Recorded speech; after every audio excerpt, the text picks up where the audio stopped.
керек екеніне белгілі. Сахih Bukhari'den. Peygamber Aleyhisselam ki bir gün Bilal radıyallahu anh, Peygamberimiz Muhazzini, asancısı Bilal radıyallahu anh'a bakarak nadaydı.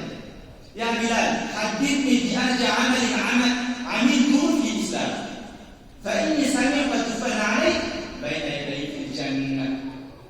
Bilal radıyallahu anh Peygamber Aleyhisselam'a ayttılar. Bilal, sen İslam'a girgeninden beri, İslam'a bekar bulduğundan beri qaysı en yaxshi amalni eslataysan? Qanday amal qilding? İslam'a girgeninden beri en yaxshi amallarni qaysi deb eslataysan? Alloh taolo qabul qilgan amalni qaysi deb eslataysan? Shuni menga aytib berishdi. Sebebi men dedi Peygamberimiz. Beyişin aldığında senin batınken, senin bu giyimin kalachingda ürünü beyişin aldığında aldın dedi. Sen bu giyiminin tak degan ürünleri beyişin aldığında olup turadi. Shunchalik ma'qul bo'ldi. Sen qanday amal qilasan? Bilal roziyallohu anhu aytdi. Qala ma amiltu amalan arja anni lam atatahhar tuhura fi sa'ati laylin aw nahar illa sallaytu bi hadhihi tuhur ma kutiba li an usalli.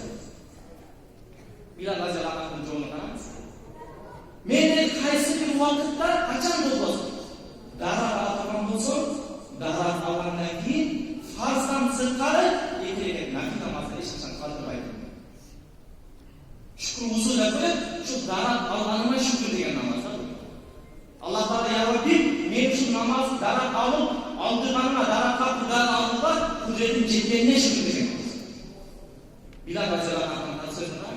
Men qachon darat olsam, farz namoz emas, balki ekilgan shukr usul, ekilgan shu darat olganimga shukr degan nafil namoz o'qiyman. Men o'yimcha shu amalni yaxshi kerak ko'raman.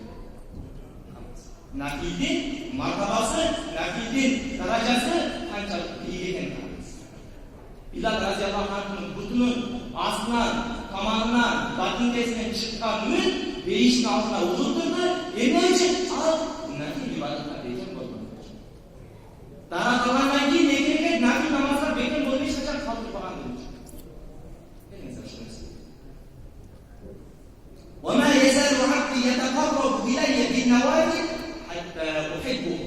الله تعالى حديث الإسلام قيس بن إنسان ما يزال